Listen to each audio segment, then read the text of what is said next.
Les aventures de Sherlock Holmes, le diadème de Beryls, par Arthur Conan Doyle. Holmes, dis-je un matin, que, debout dans notre beau window, je regardais en bas dans la rue. Voici un fou qui passe. C'est pitoyable, quand on y songe, que sa famille le laisse déambuler seul ainsi. Mon ami quitta nonchalamment son fauteuil et, les mains enfoncées dans les poches de sa robe de chambre, s'approcha pour regarder par-dessus mon épaule. On était au mois de février, il faisait un temps clair et froid, et la neige, tombée en abondance la veille, recouvrait encore le sol d'une couche ouatée qui scintillait sous le soleil d'hiver. Au milieu de la chaussée, elle avait été réduite à l'état de boue brunâtre par le passage des voitures, mais sur les côtés et sur les tas où on l'avait rejetée, au bord des trottoirs, elle était demeurée aussi blanche que si elle était toute récente. Le bitume avait été nettoyé et gratté, mais la surface n'en demeurait pas moins glissante, de sorte que les passants étaient plus rares que de coutume, à tel point même qu'il ne venait absolument personne du côté de la station du chemin de fer métropolitain, à part cet homme dont les manières excentriques avaient attiré mon attention. Il pouvait avoir une 50aine d'années. Il était grand, fort et d'aspect imposant, avec une grosse figure aux traits accusés et à l'expression autoritaire. Vêtu avec une sévérité qui n'excluait pas l'élégance, il portait une redingote noire, un chapeau de soie aux reflets étincelants, des guêtres brunes impeccables et un pantalon gris perle d'une coupe parfaite. Cependant, son allure contrastait singulièrement avec la dignité de sa physionomie et de sa mise, car il courait très vite, en faisant par moments de petits bonds, comme quelqu'un qui n'est pas habitué à un pareil effort. Et, tout en courant, il levait et abaissait les mains avec des gestes saccadés, secouait sa tête en tous sens et se contorsionnait le visage d'une façon extraordinaire.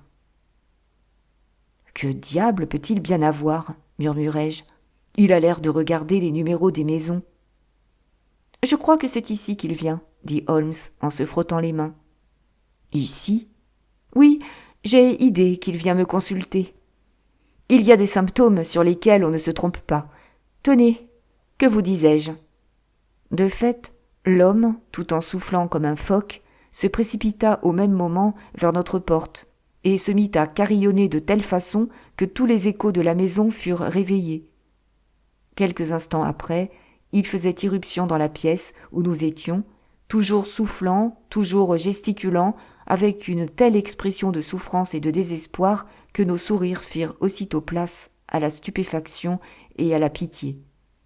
Pendant un bon moment, il demeura incapable d'articuler un seul mot, se balançant de droite et de gauche et s'arrachant les cheveux comme un homme qui a complètement perdu la tête. Puis, se remettant d'un bond sur pied, il se cogna le front contre le mur avec une telle force que nous nous élançâmes vers lui pour le retenir et le ramener vers le centre de la pièce. Sherlock Holmes le poussa dans un fauteuil et, s'asseyant à côté de lui, se mit à lui tapoter les mains et à lui parler de ce ton affable et apaisant dont il savait si bien se servir. « Vous êtes venu me trouver pour me conter votre histoire, n'est-ce pas ?» lui dit-il. « Mais, en ce moment, vous êtes fatigué d'avoir trop couru. Alors, prenez votre temps, reposez-vous un peu. Vous m'expliquerez ensuite de quoi il s'agit et, si je puis vous sortir d'embarras, comptez sur moi. » L'homme continua de haleter pendant 1 ou 2 minutes encore, cherchant visiblement à maîtriser la violente émotion à laquelle il était en proie. Puis, il s'essuya le front avec son mouchoir, serra les lèvres et se tourna vers nous. « Vous me prenez sans doute pour un fou, n'est-ce pas ?» dit-il. « Je pense plutôt qu'il a dû vous arriver un grand malheur, » répliqua Holmes. « Ah, vous pouvez le dire. Un malheur si soudain et si terrible qu'il y a de quoi en perdre la raison. Le déshonneur. Je l'aurais subi s'il l'avait fallu, bien que j'aie toujours marché jusqu'ici la tête haute. Un chagrin intime, je m'y serais également résigné. N'en avons-nous pas tous notre part ici-bas? Mais les deux réunis, et sous une forme aussi effroyable, c'est trop. Le courage me manque. Et puis, il n'y a pas que moi en cause. Si l'on ne trouve pas moyen de remédier à cette horrible affaire, les plus hauts personnages d'Angleterre eux-mêmes auront à en pâtir. « Je vous en prie, monsieur, remettez-vous, reprit Holmes, et expliquez-moi clairement qui vous êtes et ce qui vous est arrivé. »« Mon nom ne vous est probablement pas inconnu, reprit notre visiteur. Je suis Alexander Holder, de la banque Holder et Stevenson, dans Threadneedle Street. » Ce nom nous était en effet très familier, puisque c'était celui du principal associé de l'une des plus importantes banques privées de la Cité de Londres.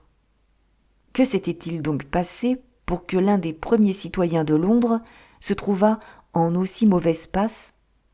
Nous attendions, tout palpitant de curiosité.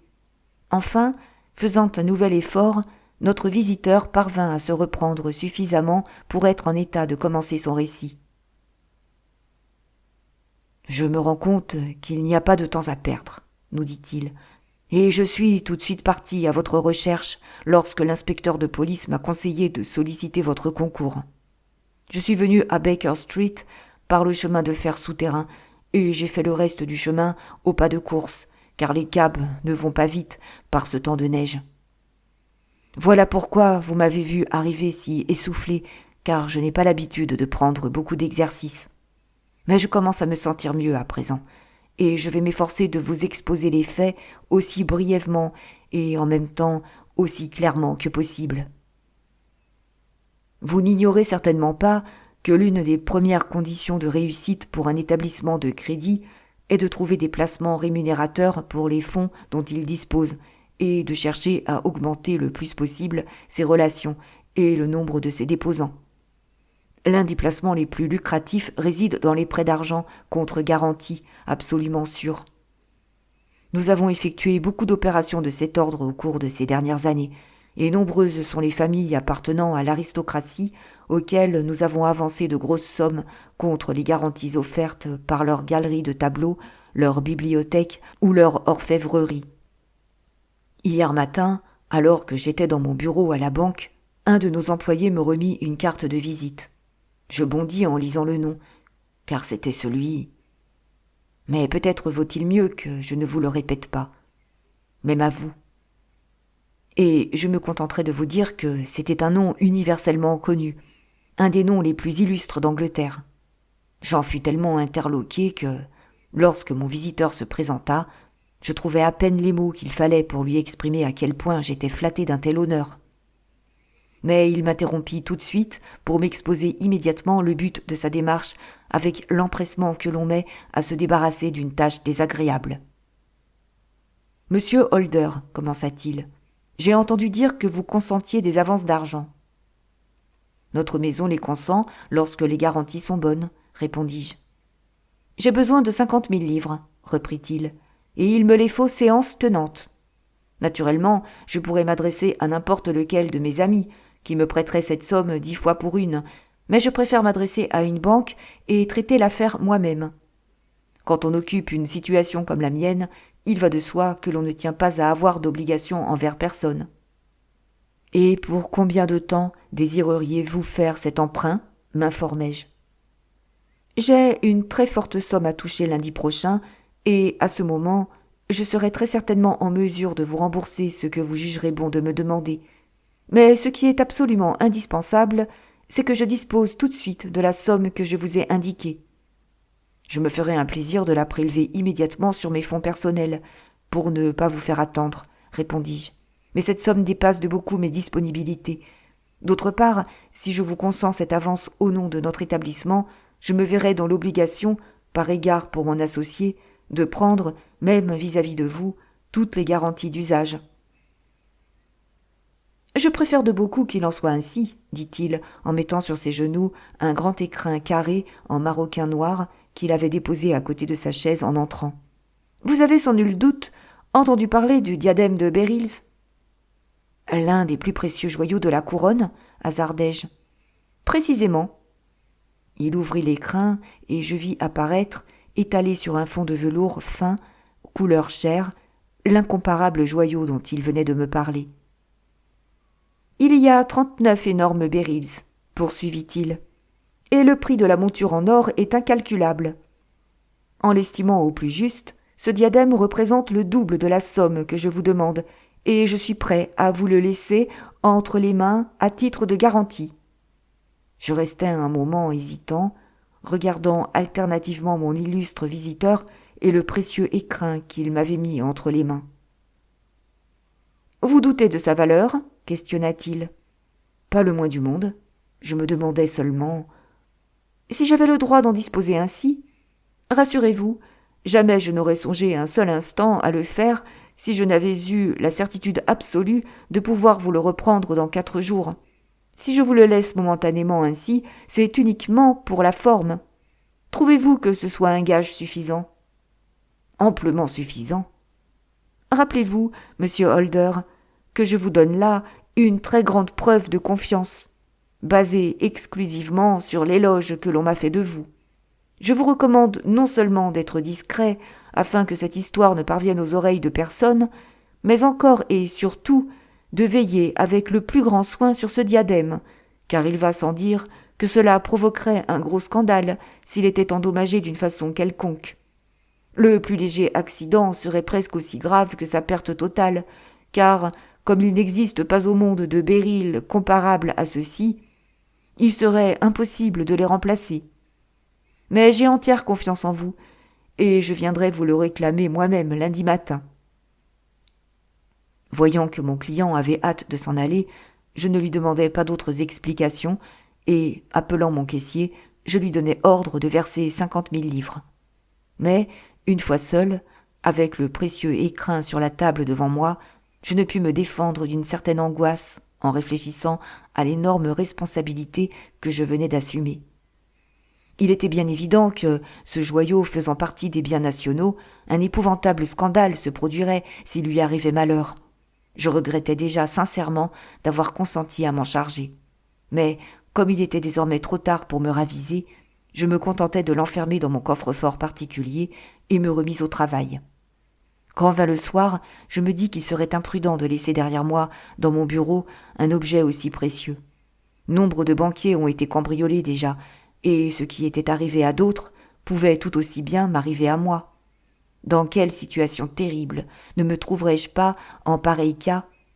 Je décidai donc que, pendant ces quelques jours, j'emporterais toujours l'écrin à l'aller et au retour, afin de ne pas le perdre de vue un instant, et, dès ce soir-là, je pris un cab afin de le ramener chez moi, à Streatham.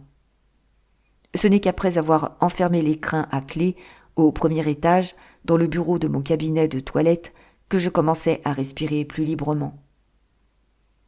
Et maintenant, un mot sur ma maison, monsieur Holmes, car je tiens à ce que vous vous fassiez une idée très nette de la situation.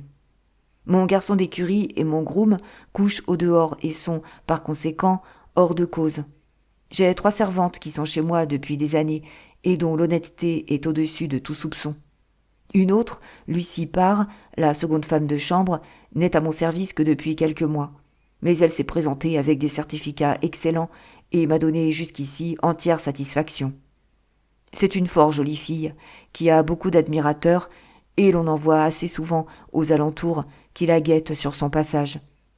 C'est la seule chose qu'on puisse lui reprocher, mais nous n'en sommes pas moins convaincus qu'elle est très sérieuse. Voilà pour les domestiques. Quant à ma famille, elle est si peu nombreuse qu'il ne me faudra pas longtemps pour vous la décrire. Je suis veuf, et n'ai qu'un seul fils, Arthur, qui ne m'a apporté que des désillusions, monsieur Holmes, les plus pénibles désillusions. Mais c'est peut-être un peu de ma faute. On m'a toujours dit que je le gâtais trop, et c'est fort possible. Quand j'ai eu le malheur de perdre ma femme, qui m'était si chère, j'ai naturellement reporté sur lui toute mon affection. Je ne pouvais supporter de le voir soucieux un seul instant, et je ne lui ai jamais rien refusé. Peut-être aurait-il mieux valu, pour lui comme pour moi, que je fusse plus sévère, mais je croyais bien faire en agissant ainsi. Comme tous les pères, je n'avais qu'un désir, celui de lui voir prendre la suite de mes affaires. Malheureusement, il n'avait aucun goût pour cela. Il était trop capricieux, trop fantasque, et, pour dire la vérité, Je n'aurais pas osé lui confier les sommes importantes journellement déposées à la banque. Tout jeune encore, il était devenu membre d'un cercle aristocratique où, grâce à ses charmantes manières, il ne tarda pas à devenir l'ami intime de beaucoup de gens très riches et habitués à jeter l'argent par les fenêtres. Entraîné par leur mauvais exemple, il essuya de si lourdes pertes aux jeux et aux courses qu'il en fut maintes fois réduit à venir me supplier de lui faire des avances sur l'argent de poche que je lui accordais, afin d'acquitter ses dettes d'honneur. Il essaya bien, à plusieurs reprises, il est vrai, de fuir la pernicieuse compagnie dans laquelle il s'était fourvoyé, mais son ami, Sir George Burnwell, avait un tel ascendant sur lui qu'il y revenait toujours. Et vraiment, je ne suis pas surpris qu'un homme tel que Sir George Burnwell ait exercé une si profonde influence sur lui, car il l'a fréquemment amené chez moi, et j'avoue que je le trouvais moi-même excessivement sympathique. Il est plus âgé qu'Arthur, et possède infiniment d'expérience. C'est un homme qui a été partout, qui a tout vu, et qui possède en outre les avantages d'être un brillant causeur et un très beau garçon. Malgré cela, quand je pense à lui de sang-froid, quand je ne subis plus le charme captivant de sa présence, j'ai la conviction que ses propos cyniques et l'expression que j'ai parfois surprise dans ses yeux le désignent comme un homme dont il faut beaucoup se méfier. C'est mon opinion, et celle également de ma petite Marie, qui possède une clairvoyance féminine très développée. Il ne me reste plus désormais que son portrait à elle à vous faire. Ce n'est que ma nièce, mais il y a 5 ans, lorsque par suite de la mort de mon frère, elle se trouva subitement seule et sans appui, je l'adoptai, et j'ai toujours veillé sur elle depuis, comme si elle était ma fille. C'est mon rayon de soleil. Elle est aussi douce et aussi affectueuse que jolie. C'est une excellente ménagère, une maîtresse de maison incomparable, ce qui ne l'empêche pas d'être aussi charmante, aussi tranquille et aussi charitable qu'une femme peut l'être. Elle est devenue mon bras droit, et je ne pourrai plus me passer d'elle. Il n'y a qu'une seule chose pour laquelle elle m'a résisté. À 2 reprises, mon fils, qui est très épris d'elle, lui a demandé sa main, et, les 2 fois, elle la lui a refusée. Je crois que, si quelqu'un avait dû le ramener dans le droit chemin, c'est bien elle, et ce mariage aurait pu faire de lui un autre homme. Mais, désormais, hélas, il est trop tard. Il n'y faut plus songer. Maintenant que vous connaissez tous ceux qui habitent sous mon toit, monsieur Holmes, je vais reprendre la suite de ma lamentable histoire. Ce soir-là, pendant que nous prenions le café au salon, après le dîner, je contai à Arthur et à Marie ce qui m'était arrivé et leur décrivis le précieux trésor que j'avais rapporté en m'abstenant seulement de leur dire le nom de mon client. Je suis certain que Lucy Parr, qui nous avait servi le café, s'était retirée à ce moment-là, mais je ne pourrais jurer qu'elle avait refermé la porte en s'en allant. Marie et Arthur, qui m'avaient écouté avec beaucoup d'intérêt, demandèrent à voir le fameux diadème, mais je jugeais préférable de n'y point toucher. « Où l'avez-vous mis ?» me demanda Arthur. « Dans mon bureau. »« Eh bien, espérons que la maison ne sera pas cambriolée cette nuit, » répliqua-t-il. « Mon bureau est fermé à clé, » repris-je. « Bah, n'importe quelle vieille clé suffirait à l'ouvrir. Je me rappelle fort bien, étant gamin, l'avoir ouvert avec celle de l'armoire du cabinet de débarras. » Comme il avait l'habitude de dire toutes les bêtises qui lui passaient par la tête, je n'attachai aucune importance à cette réflexion. Pourtant, il me rejoignit, ce soir-là, dans ma chambre, avec une mine très grave. « Écoutez, père, me dit-il, en baissant les yeux, pourriez-vous me donner 200 livres ?»« Non, ripostai-je d'un ton sec. Je n'ai été que trop généreux avec vous jusqu'ici. »« Vous avez été très bon, je le reconnais, me dit-il.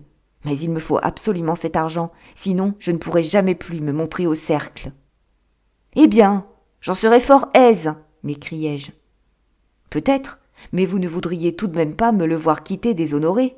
Pour moi, je ne pourrais supporter une telle honte. Il me faut cet argent coûte que coûte. Et si vous me le refusez, je m'y prendrai d'une autre façon. » J'étais furieux, car c'était la 3e fois dans le mois qu'il me réclamait ainsi de l'argent. « Vous n'aurez pas un sou de moi, m'écriai-je, exaspéré. Alors il s'inclina et sortit sans un mot. Lorsqu'il fut parti, J'ouvris mon bureau et, m'étant assuré que mon trésor était en sûreté, le remis soigneusement sous clé. Puis, je me mis à faire le tour de la maison afin de m'assurer si tout était bien fermé, tâche que je confiais habituellement à Marie, mais que je crus bon d'accomplir moi-même ce jour-là. Lorsque je redescendis l'escalier, Marie elle-même était à l'une des fenêtres du vestibule et, en me voyant approcher, la ferma et en assujettit le loquet. « Dites-moi, papa, me demanda-t-elle d'un air un peu troublé, me sembla-t-il.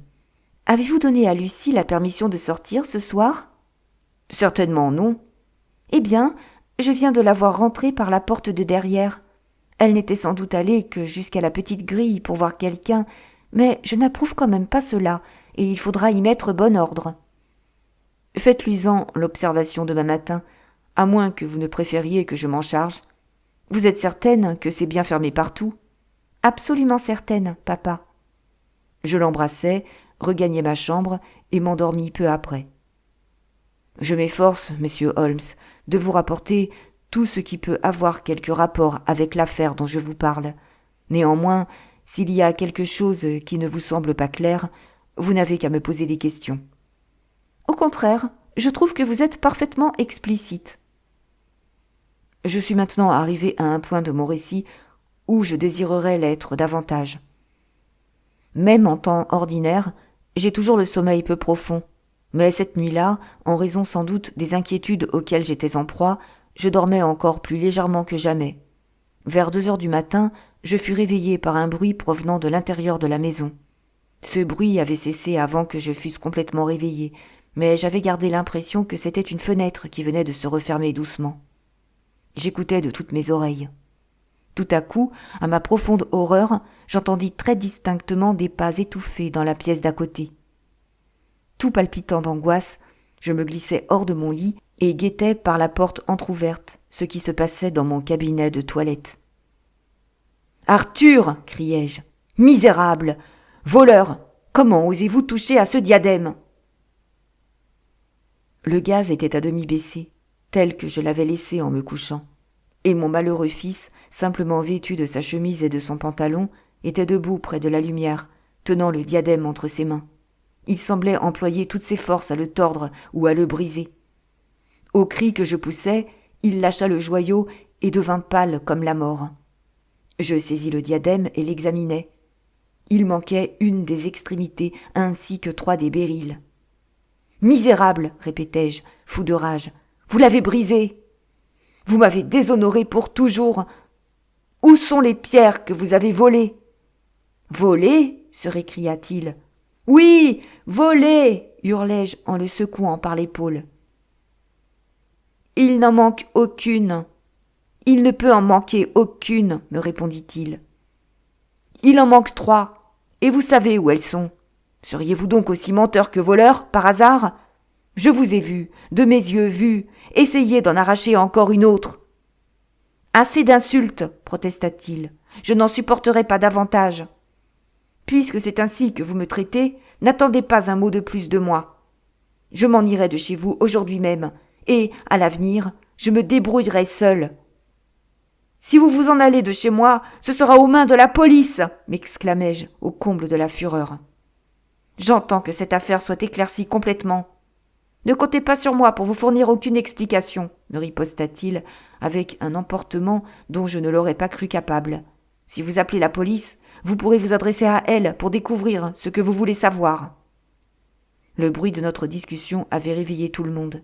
Marie fut la première à faire irruption dans ma chambre et, en voyant le diadème et l'attitude d'Arthur, elle devina aussitôt ce qui s'était passé. Un cri s'échappa de sa gorge et elle tomba inanimée sur le parquet. J'envoyai la femme de chambre chercher la police et demandai qu'on procédât à une enquête.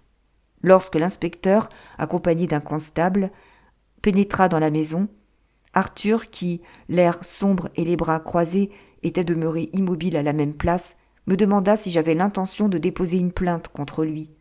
Je lui répondis qu'il ne pouvait plus être question de liquider cette affaire entre nous et que, comme le diadème brisé faisait partie des biens nationaux, j'étais fermement décidé à laisser en tout et pour tout la justice suivre son cours. Vous n'allez du moins pas, dit-il, me faire arrêter tout de suite. Il y aurait tout intérêt, et pour vous, et pour moi, à ce que l'on m'autorisât à sortir 5 minutes. Afin de vous donner le temps de fuir ou de cacher ce que vous avez volé, m'écriai-je. Puis, envisageant dans toute son horreur la situation dans laquelle j'allais me trouver placé, je le suppliai de se souvenir que mon honneur personnel n'était pas seul en cause, mais encore celui de quelqu'un bien plus haut placé que moi, et qu'enfin cette histoire risquait de faire éclater un scandale qui révolutionnerait tout le pays. En m'avouant ce qu'il avait fait des 3 pierres manquantes, il pourrait, au contraire, éviter tout cela. « Pourquoi ne pas dire franchement la vérité ?» insistai-je. « Vous avez été pris sur le fait, et que vous avouiez ou non, vous n'en serez pas moins coupable.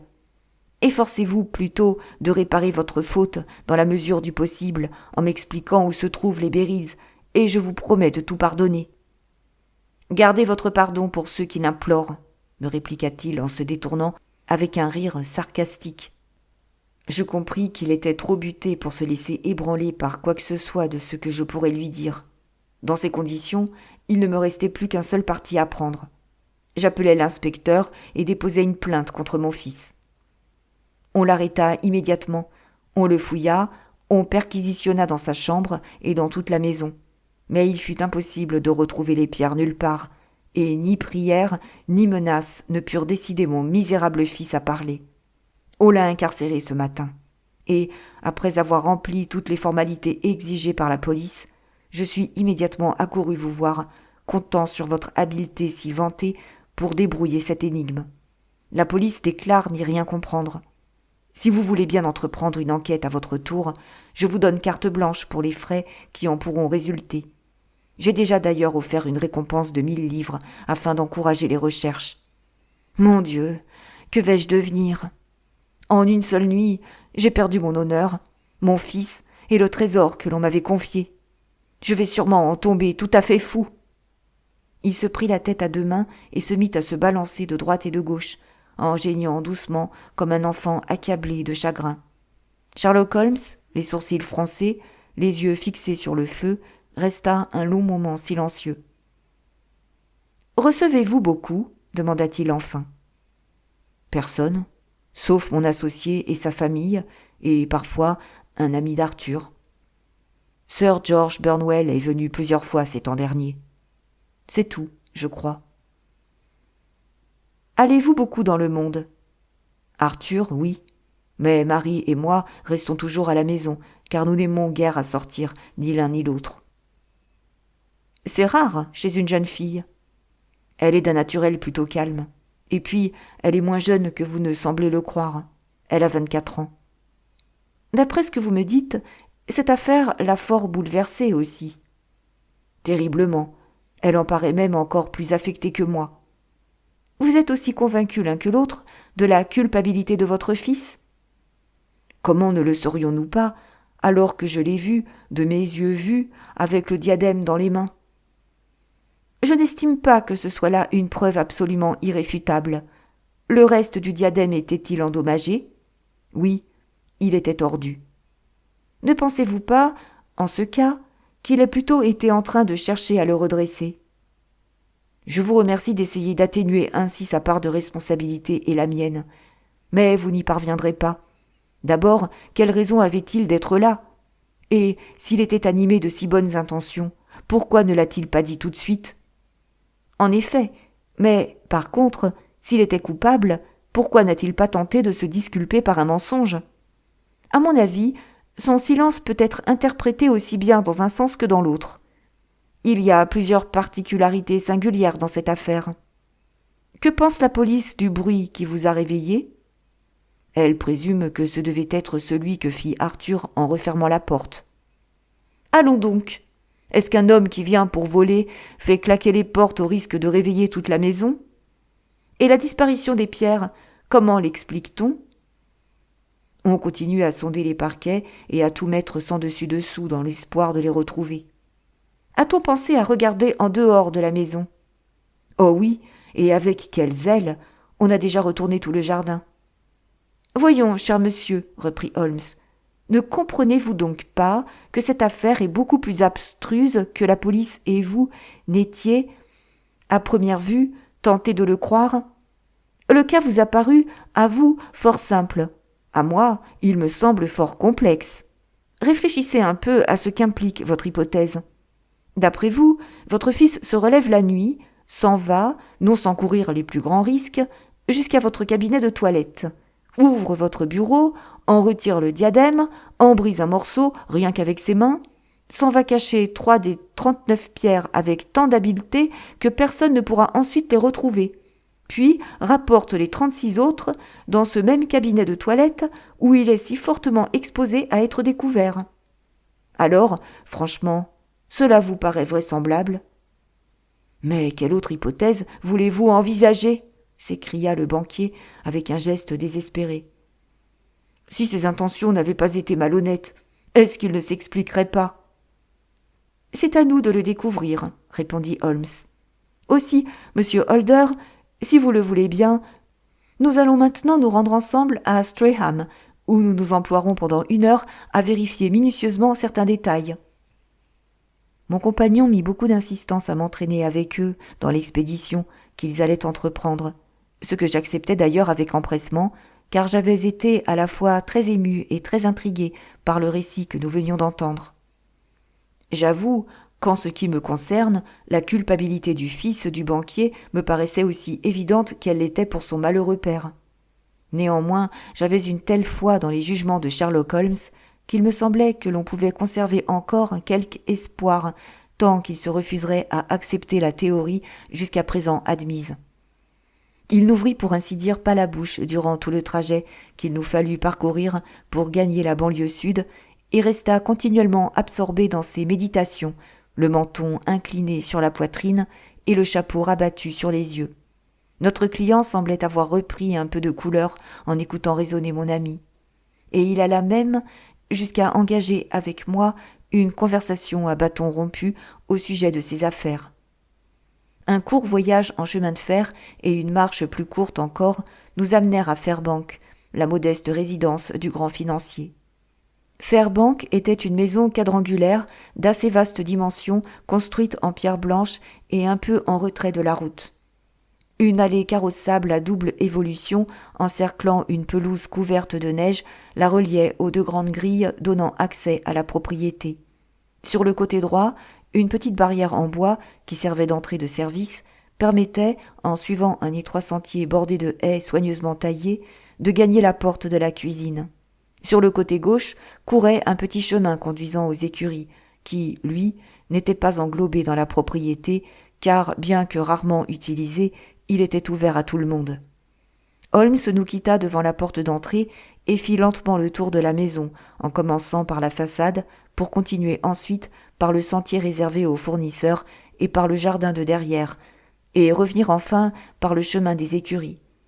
Son absence se prolongea même si longtemps que M. Holder et moi finîmes par entrer dans la salle à manger afin d'attendre son retour au coin du feu.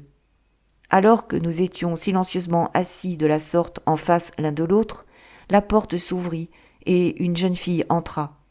Elle était d'une taille un peu au-dessus de la moyenne, mince et élancée, et avait des cheveux et des yeux de couleur sombre qui, en raison de son extrême pâleur, paraissaient encore plus sombres qu'ils ne l'étaient en réalité. Je ne me rappelle pas avoir jamais vu chez aucune femme pâleur aussi accusée que la sienne. Ses lèvres aussi étaient complètement exsangues, mais elle avait en revanche les yeux tout rougis à force d'avoir pleuré. En la voyant pénétrer silencieusement ainsi dans la pièce, j'eus l'impression que son chagrin était encore plus profond que celui du banquier, et c'était d'autant plus frappant qu'on la devinait très énergique et capable, par conséquent, de se dominer mieux qu'un autre. Sans se préoccuper de ma présence, elle alla droit à son oncle et, d'un geste très féminin, lui caressa légèrement les cheveux. « Vous avez demandé que l'on remette Arthur en liberté, dites, mon oncle, demanda-t-elle. « Non, non, mon enfant, il faut que cette affaire soit complètement éclaircie. »« Mais je suis tellement sûre qu'il est innocent. Vous savez combien nous sommes intuitives, nous autres femmes. Je suis convaincue qu'il n'a pas fait de mal et que vous regretterez un jour d'avoir été si dure envers lui. » Pourquoi refuse-t-il de parler, alors, s'il est innocent ? Qui sait ? Peut-être parce qu'il est exaspéré de voir que vous le soupçonnez ainsi.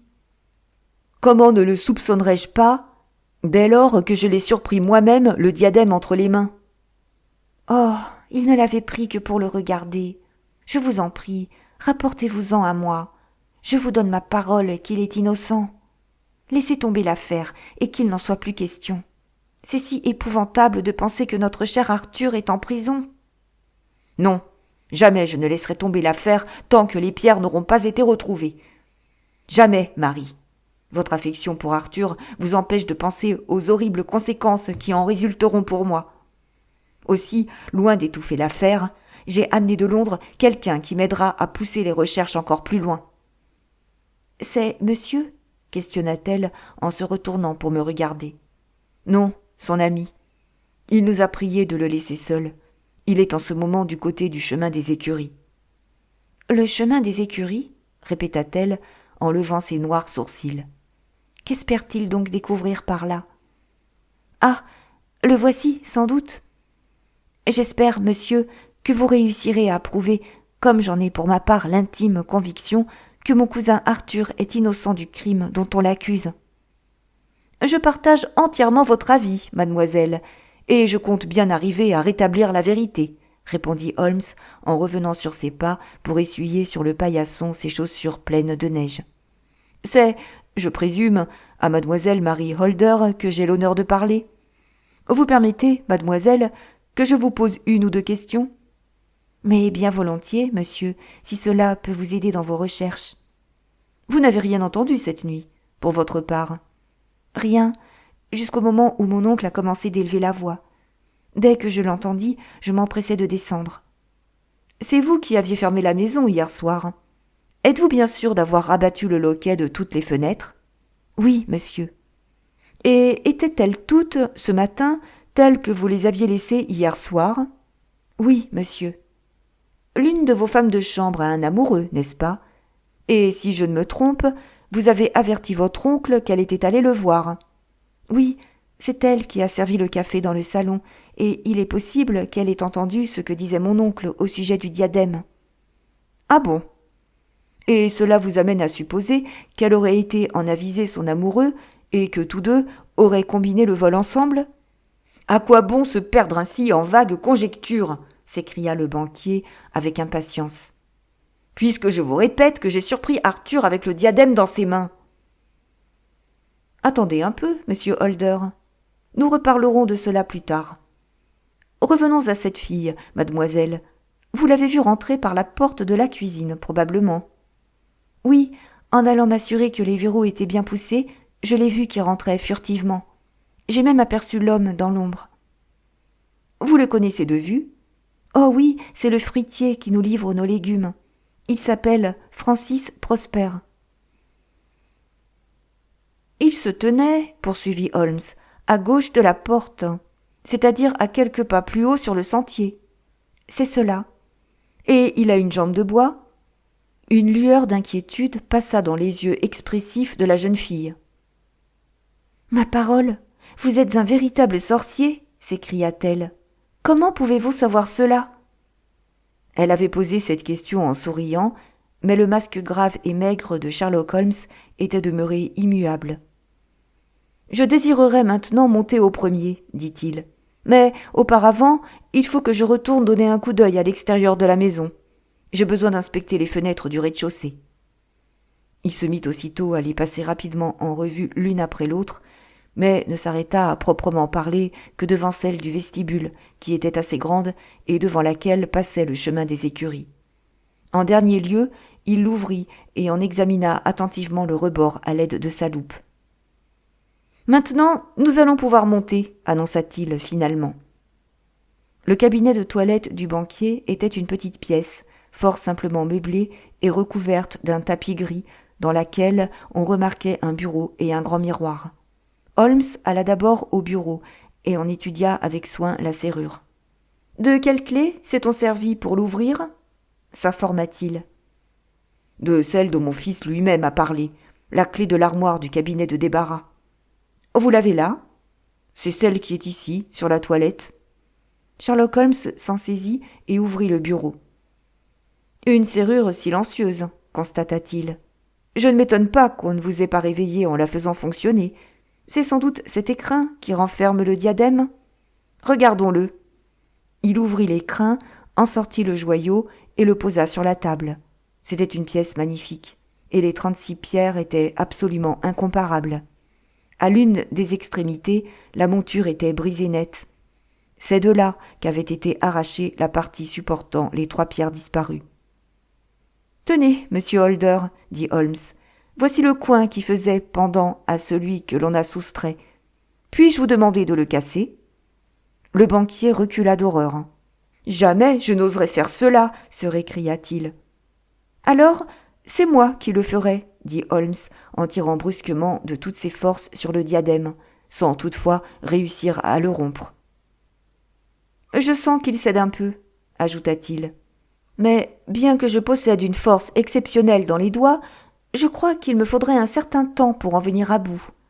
Un homme ordinaire n'y parviendrait certainement pas. Enfin, en admettant que j'y réussisse, qu'arriverait-il selon vous, monsieur Holder ? Cela ferait un bruit sec, comme un coup de revolver, soyez-en certain. Et vous prétendez dire que tout cela s'est passé à quelques pas de votre lit sans que vous ayez rien entendu ? Je ne sais que penser. C'est à n'y rien comprendre. Peut-être cela deviendra-t-il plus compréhensible avant peu. Qu'en pensez-vous, mademoiselle ? J'avoue que je suis toujours aussi embarrassée que mon oncle. Votre fils, monsieur Holder, ne portait ni chaussures ni pantoufles lorsque vous l'avez vu.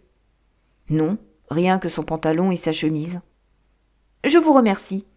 Nous pouvons nous vanter d'avoir eu une chance extraordinaire au cours de cette enquête, et ce sera bien notre faute si nous ne découvrons pas le mot de l'énigme. Avec votre permission, monsieur Holder, je vais à présent poursuivre mes recherches à l'extérieur. Il sortit seul, conformément au désir qu'il avait exprimé, car ainsi qu'il nous l'expliqua, de nouvelles empreintes de pas ne feraient que compliquer sa tâche. Au bout d'une longue heure de travail, il rentra enfin, les pieds pleins de neige et la physionomie aussi impénétrable que jamais. « Je crois que, cette fois, j'ai vu tout ce qu'il y avait à voir, monsieur Holder, » déclara-t-il. « Il ne me reste plus qu'à rentrer chez moi. »« Mais les pierres, monsieur Holmes, où sont-elles ?»« Je ne puis vous le dire. » Le banquier se tordit les mains. « Jamais je ne les reverrai, maintenant, » gémit-il. « Et mon fils ?»« Vous avez de l'espoir ?»« Mon opinion ne s'est aucunement modifiée. »« Alors, pour l'amour du ciel, que s'est-il tramé chez moi cette nuit ? Si vous voulez bien me rendre visite demain matin entre 9 et 10, je ferai mon possible pour vous fournir les éclaircissements que vous désirez. Mais il est bien entendu, n'est-ce pas, que vous me donnez carte blanche, du moment que je rentre en possession des pierres, et que vous vous engagez à me défrayer de tous les frais que cela aura pu entraîner. Je donnerai ma fortune entière pour les retrouver. Très bien, j'étudierai la question d'ici là. Au revoir. Il se peut que je sois obligé de revenir ici avant ce soir. Je me rendais très bien compte que mon compagnon avait d'ores et déjà son opinion, mais je n'avais toujours pas la moindre idée de ce qu'elle pouvait être. En regagnant Londres avec lui, j'essayais plusieurs fois de le sonder sur la question, mais il faisait toujours dévier la conversation aussitôt, de sorte qu'à la fin, je dus y renoncer. Il n'était pas encore 3 heures quand nous rentrâmes. Holmes passa aussitôt dans sa chambre et en ressortit peu après sous les apparences d'un vulgaire vagabond. Avec son col relevé, son paletot crasseux et râpé, sa cravate rouge et ses chaussures éculées, il en avait le type accompli. « Je crois que cela pourra aller, » dit-il, après s'être regardé dans la glace qui surmontait la cheminée. « J'aurais bien voulu vous emmener avec moi, Watson, mais je crois qu'il est préférable que j'y aille seul. Peut-être suis-je sur la bonne piste, peut-être vais-je faire un fiasco complet. En tout cas, je ne tarderai pas à le savoir. J'espère être de retour dans quelques heures. » Il alla au buffet, se coupa une tranche de bœuf qu'il glissa entre 2 morceaux de pain et, muni de ce frugal repas, partit immédiatement en expédition. J'achevais tout juste de prendre mon thé lorsqu'il rentra, de fort bonne humeur, cela se voyait, en balançant au bout de ses doigts une vieille bottine à élastique qu'il jeta dans un coin. « Je suis seulement venu vous dire un petit bonjour en passant, » me dit-il, en se versant une tasse de thé. Je repars tout de suite. Où cela? Oh, à l'autre bout du West End. Je ne rentrerai peut-être pas de bonne heure. Si je tardais trop, ne m'attendez pas. Ça marche? Comme ci, comme ça. Je n'ai pas à me plaindre. Depuis que je vous ai quitté, je suis retourné à Streatham, mais je ne suis pas entré dans la maison. C'est un charmant petit problème, et j'aurais été navré de ne pas l'avoir étudié, mais assez babillé comme cela. Il est temps que j'aille me dépouiller de cet innommable défroque pour reprendre ma tenue correcte habituelle. Je voyais très bien, rien qu'à sa façon d'être, qu'il était beaucoup plus satisfait qu'il ne voulait le laisser paraître. Ses yeux pétillaient, et ses joues ordinairement blêmes s'étaient même un peu colorées. Il passa rapidement dans sa chambre et, quelques minutes après, la porte du vestibule, claquée bruyamment, m'annonça qu'il s'était à nouveau mis en route pour une de ces parties de chasse qui lui procuraient tant de plaisir. Je l'attendis jusqu'à minuit, mais, voyant qu'il ne revenait pas, je me décidai à aller me coucher. Son retard n'était pas pour me surprendre d'ailleurs, car lorsqu'il se lançait sur la piste d'un criminel, il n'était pas rare qu'il s'absentât pendant plusieurs jours et plusieurs nuits de suite. À quelle heure rentra-t-il? Je l'ignore. Toujours est-il que, le lendemain matin, quand je descendis prendre mon petit déjeuner, je le trouvais déjà à table, une tasse de café d'une main et son journal de l'autre, avec un air aussi frais et dispos que s'il avait passé toute la nuit dans son lit. « Vous m'excuserez d'avoir commencé sans vous, Watson, » me dit-il, « mais vous vous rappelez que notre client doit venir d'assez bonne heure ce matin. »« C'est vrai, il est déjà 9 heures passées, » répondis-je. « Tenez, c'est peut-être bien lui. Il m'a semblé entendre sonner. » De fait, c'était notre ami le financier.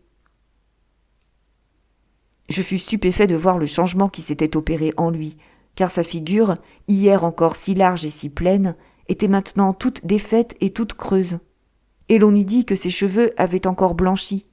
Il fit son entrée d'un air las et abattu, encore plus pénible à voir que son exaltation de la veille, et se laissa tomber lourdement dans un fauteuil que j'avais poussé vers lui. « Je ne sais pas ce que j'ai pu faire pour être si cruellement éprouvé, » soupira-t-il. « Il y a 2 jours encore, j'étais en plein bonheur et en pleine prospérité, sans aucun souci au monde. À présent, me voici, à mon âge, condamné au déshonneur et à la solitude. Tous les malheurs s'abattent sur moi en même temps. Ma nièce Marie m'a abandonné. »« Elle vous a abandonné ? » ?»« Oui, on a trouvé ce matin son lit intact, sa chambre vide et ce billet à mon nom sur la table du vestibule. Je lui avais dit hier soir, avec chagrin mais sans colère, que si elle avait épousé mon fils, tout cela ne serait pas arrivé. J'ai peut-être eu tort de lui faire cette réflexion, car c'est à cela qu'elle fait allusion dans le billet qu'elle m'a laissé en partant. Mon oncle chéri, je me rends compte que j'ai été la cause du malheur qui vous accable et que, si j'avais agi différemment, ce malheur ne vous aurait peut-être pas été infligé. Sans cesse obsédée par cette pensée, je sens que je ne pourrai plus vivre heureuse sous votre toit, et mieux vaut que je vous quitte pour toujours. Ne vous tourmentez pas au sujet de mon avenir. Il est assuré, et surtout, ne me cherchez pas, car ce serait vous donner un mal inutile et ne m'aiderait en rien, au contraire. Vivante ou morte, je continuerai toujours à vous aimer tendrement. Marie. Qu'a-t-elle voulu dire en m'écrivant cela, monsieur Holmes? Faut-il en conclure qu'elle songerait à se suicider? Non, non, pas le moins du monde. Tout compte fait, c'est peut-être ce qui pouvait arriver de mieux. J'espère, monsieur Holder, que vous serez bientôt au bout de vos peines. Le ciel vous entende, monsieur Holmes. Mais pour me dire cela, il faut que vous ayez appris quelque chose. Oui, vous avez sûrement découvert du nouveau. Où sont les pierres? Trouveriez-vous excessif de les payer 1000 livres pièce? J'en donnerais 10 de bon cœur. Ce serait inutile. 3000 livres pour les 3 suffiront amplement. Mais il y a aussi une petite récompense, n'est-ce pas? Vous avez votre carnet de chèques sur vous? Bon, voici une plume. Inscrivez 4000 livres en bloc. Tout ahuri, le banquier signa le chèque demandé. Holmes alla à son bureau, y prit dans un tiroir un petit morceau d'or triangulaire sur lequel étaient enchâssés 3 béryls, et le jeta sur la table. Avec un cri de joie, notre client s'en saisit. « Vous les avez » balbutia-t-il. « Je suis sauvé ! Sauvé !» Il manifestait sa joie avec autant d'expansion qu'il avait manifesté auparavant sa douleur et pressait frénétiquement contre sa poitrine les pierres retrouvées. « Mais vous avez une autre dette à acquitter, monsieur Holder, » reprit d'une voix plus dure Sherlock Holmes. « Une autre dette ?» répéta le banquier. « Fixez votre prix, je vais vous régler cela tout de suite. »« Non, il ne s'agit pas de moi. Ce que vous devez, ce sont de très humbles excuses à votre fils, ce noble garçon qui s'est conduit en cette pénible circonstance comme je serais fier de voir mon fils le faire si j'avais le bonheur d'en avoir un. » « Ce n'est donc pas Arthur qui avait pris les pierres ? Je vous l'ai déjà dit, et je vous le répète aujourd'hui. Non, ce n'est pas lui. »« Vous en êtes sûr ? Alors courons vite le retrouver pour lui annoncer tout de suite que nous avons découvert la vérité. » Il le sait déjà. Après avoir tout tiré au clair, j'ai eu un entretien avec lui, et, comme il me refusait de me rien dire, c'est moi qui ai parlé pour lui montrer que je savais tout. Alors, il a bien été forcé de m'avouer que j'avais raison, et m'a mis au courant de quelques détails qui m'échappaient encore. Mais quand il saura que vous connaissez la vérité, peut-être se décidera-t-il à sortir de sa réserve. Alors, pour l'amour du ciel, donnez-moi la clé de cette extraordinaire énigme. Très volontiers, et je vous montrerai en même temps comment je m'y suis pris pour la découvrir. Mais laissez-moi d'abord vous expliquer ce qui sera pour moi le plus pénible à dire, et, pour vous, le plus pénible à entendre. Une intrigue s'est nouée entre Sir George Burnwell et votre nièce Marie, et ils viennent de s'enfuir ensemble. « Ma Marie ? Impossible !»« C'est malheureusement plus que possible. C'est certain. Ni vous ni votre fils ne connaissiez la véritable personnalité de cet homme lorsque vous l'avez admis dans votre intimité. C'est l'un des plus dangereux individus d'Angleterre, un joueur ruiné, un coquin capable des pires canailleries, un homme sans cœur et sans conscience. Votre nièce n'avait jamais eu affaire à des gens de cette espèce. Lorsqu'il lui a juré qu'il l'aimait, comme il l'avait fait à 100 autres avant elle, elle se figurait être la seule à lui avoir jamais inspiré un tel sentiment. Le diable seul pourrait dire de quels mots il s'est servi pour la subjuguer, mais toujours est-il qu'elle finit par n'être plus qu'un jouet entre ses mains, et qu'elle avait, presque chaque soir, des rendez-vous avec lui. « Je ne veux pas croire une chose semblable !» s'écria le banquier, dont la figure était devenue livide. « Eh bien, je vais vous raconter ce qui s'est passé dans votre maison l'autre nuit. Votre nièce, lorsqu'elle crut que vous étiez retiré dans votre chambre, descendit furtivement au rez-de-chaussée et parla à son amoureux à la fenêtre qui donne sur le chemin des écuries. Il demeura auprès d'elle fort longtemps, comme le prouvaient les empreintes de ses pas qui avaient complètement traversé la neige. Elle lui parla du diadème, ce qui excita sa cupidité de gredin, et il la plia à sa volonté. Je suis persuadé qu'elle vous aimait de tout son cœur, mais il est des femmes chez qui l'amour l'emporte sur toutes les autres affections, et j'ai idée qu'elle doit être de celle-là. À peine avait-elle eu le temps d'écouter les indications qu'il lui donnait, qu'elle vous vit descendre l'escalier. Alors, elle s'empressa de refermer la fenêtre, et vous parla de l'escapade de la femme de chambre avec son amoureux à jambes de bois, ce qui d'ailleurs était parfaitement réel. Votre fils Arthur monta se coucher peu après la conversation qu'il avait eue avec vous, mais il dormit mal en raison de l'inquiétude que lui donnaient ses dettes de jeu. Vers le milieu de la nuit, ayant entendu un pas léger passer devant la porte de sa chambre, il se leva, regarda dans le couloir et eut la surprise de voir sa cousine le traverser sur la pointe des pieds et disparaître ensuite dans votre cabinet de toilette.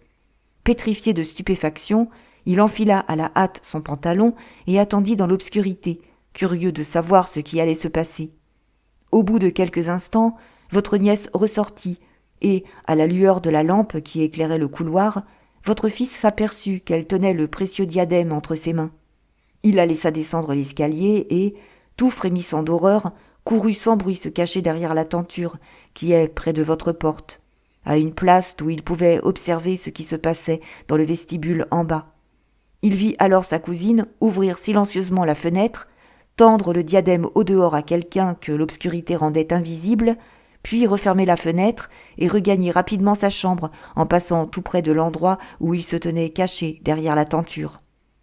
Tant qu'elle était là, il ne pouvait intervenir sans compromettre irrémédiablement cette jeune fille qu'il aimait.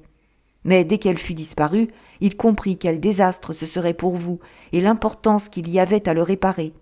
Alors, pieds nus, tel qu'il était, il se précipita en bas de l'escalier, sauta dans la neige et partit en courant à travers le chemin des écuries, où il entrevoyait une silhouette sombre devant lui sous le clair de lune. Sir George Burnwell essaya de l'esquiver, mais Arthur le rattrapa et une lutte s'engagea entre eux, votre fils tirant le diadème d'un côté pendant que son adversaire tirait de l'autre. Au cours de la bagarre, votre fils frappa Sir George d'un coup de poing qui lui fit une blessure au-dessus de l'œil. Puis, quelque chose se rompit net, et votre fils, emportant le diadème, rentra en courant, referma la fenêtre et remonta dans votre cabinet de toilette. C'est au moment où il venait de constater que le diadème avait été tordu dans la lutte et où il s'efforçait de le redresser que vous l'avez surpris. « Est-ce possible ?» balbutia le banquier.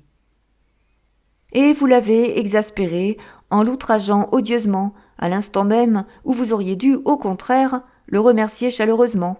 Du reste, il n'aurait pu vous expliquer la vérité qu'en dénonçant cette jeune fille qui, pourtant, ne méritait pas d'égard.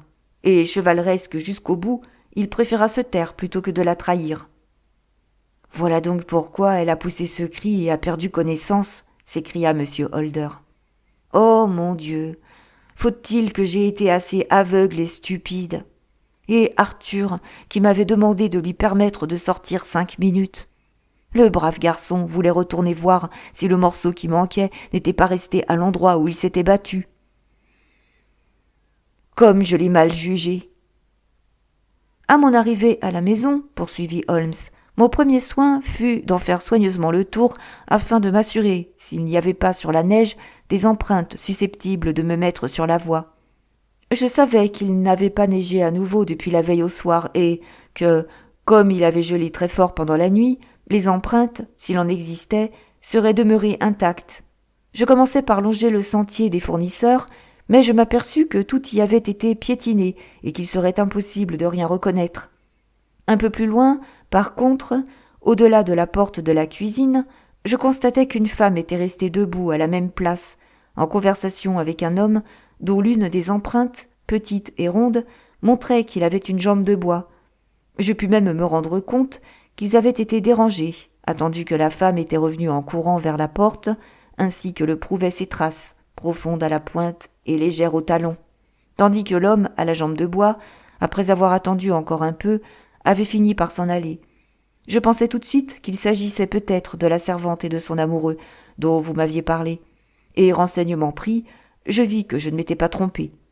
En faisant le tour du jardin, je ne relevai pas autre chose que des empreintes sans but déterminées que je présumais avoir été produites par les policiers. Mais, une fois dans le chemin des écuries, j'y découvris, écrite devant moi sur la neige, une histoire très longue et très complexe. Il y avait là 2 doubles lignes d'empreintes, les premières produites par un homme chaussé, les secondes, je le constatais avec joie, appartenant à un homme ayant marché nu-pieds. D'après le récit que vous m'aviez fait, j'acquis immédiatement la conviction que ce dernier était votre fils. Le premier avait marché en venant et en repartant, mais l'autre avait couru rapidement et, comme l'empreinte de son pied nu recouvrait par endroits celui de l'homme chaussé, il était évident qu'il avait dû passer après lui. Je les suivis, et je vis qu'elles aboutissaient à la fenêtre du vestibule, où l'homme chaussé avait foulé toute la neige à force d'attendre. Ensuite, je repris cette piste en sens inverse, jusqu'à l'emplacement où elle se terminait, à 100 de mètres de là, dans le chemin des écuries. Je vis le demi-tour décrit par l'homme chaussé lorsqu'il était revenu sur ses pas, l'emplacement où la neige était toute piétinée comme si une lutte y avait eu lieu, et finalement quelques gouttes de sang qui me confirmèrent dans cette supposition.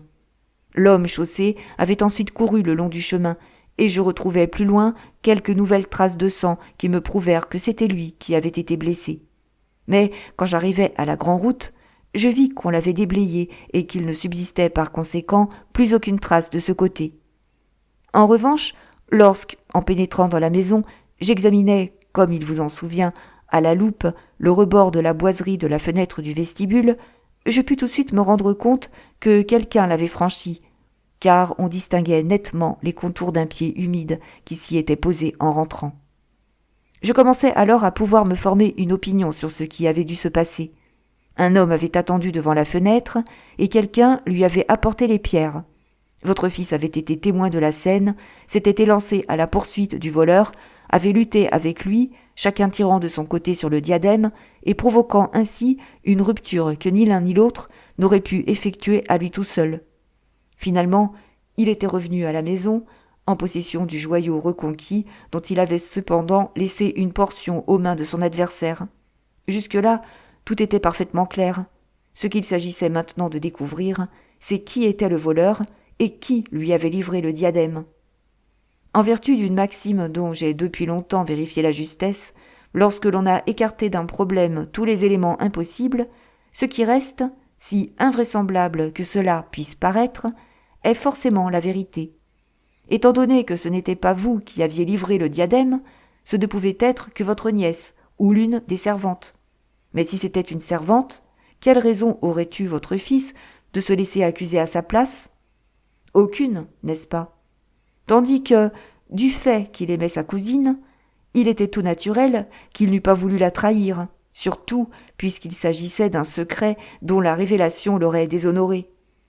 Me rappelant que vous l'aviez vue à la fenêtre et qu'elle s'était plus tard évanouie lorsqu'elle avait aperçu le diadème, je passai immédiatement du domaine de la simple conjecture à celui de la certitude absolue. Ceci posé, quel pouvait être son complice ?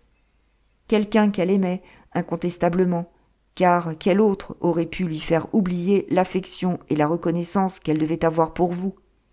Je savais que vous sortiez peu, et que votre cercle d'amis était fort restreint. Mais parmi ces derniers figurait Sir George Burnwell, et j'avais déjà entendu parler de lui comme d'un vil suborneur. Il y avait donc tout lieu de penser que l'homme chaussé n'était autre que lui, et que, par conséquent, c'était lui qui avait en sa possession les 3 pierres disparues. Même se sachant découvert par Arthur, il pouvait se considérer à l'abri des poursuites, car votre fils, en le dénonçant, aurait voué au déshonneur sa propre famille. Votre seul bon sens suffira à vous faire deviner quelles mesures je pris ensuite. Sous les apparences d'un vagabond, je me rendis à la maison de Sir George. M'arrangeai pour lier connaissance avec son valet de chambre, appris de cette façon que son maître avait été blessé la nuit précédente, et finalement, moyennant 6 shillings, acquis la preuve dont j'avais besoin en achetant une de ces vieilles paires de chaussures que je rapportais à Streatham et qui, ainsi que je l'avais prévu, s'adaptait exactement aux empreintes. « J'ai vu en effet un vagabond mal vêtu hier dans le chemin, » dit M. Holder. « Précisément, c'était moi. » Alors, sûr désormais de mon fait, je rentrai chez moi me changer. Mais le rôle qu'il allait me falloir jouer ensuite était d'une délicatesse extrême, car, pour éviter tout scandale, il était nécessaire d'éviter l'intervention de la police. Et je savais qu'un gredin aussi avisé que celui auquel nous avions affaire nous tiendrait par là complètement paralysés. J'allais donc le voir moi-même. Bien entendu, il commença par tout nier, puis, quand il s'aperçut que j'étais capable de lui raconter en détail tout ce qui s'était passé, il essaya de faire le bravache et s'arma d'un casse-tête qu'il avait décroché au mur. Mais je connaissais mon homme, et je lui braquai mon revolver à la tête sans lui laisser le temps de frapper. Alors il commença à se montrer un peu plus raisonnable.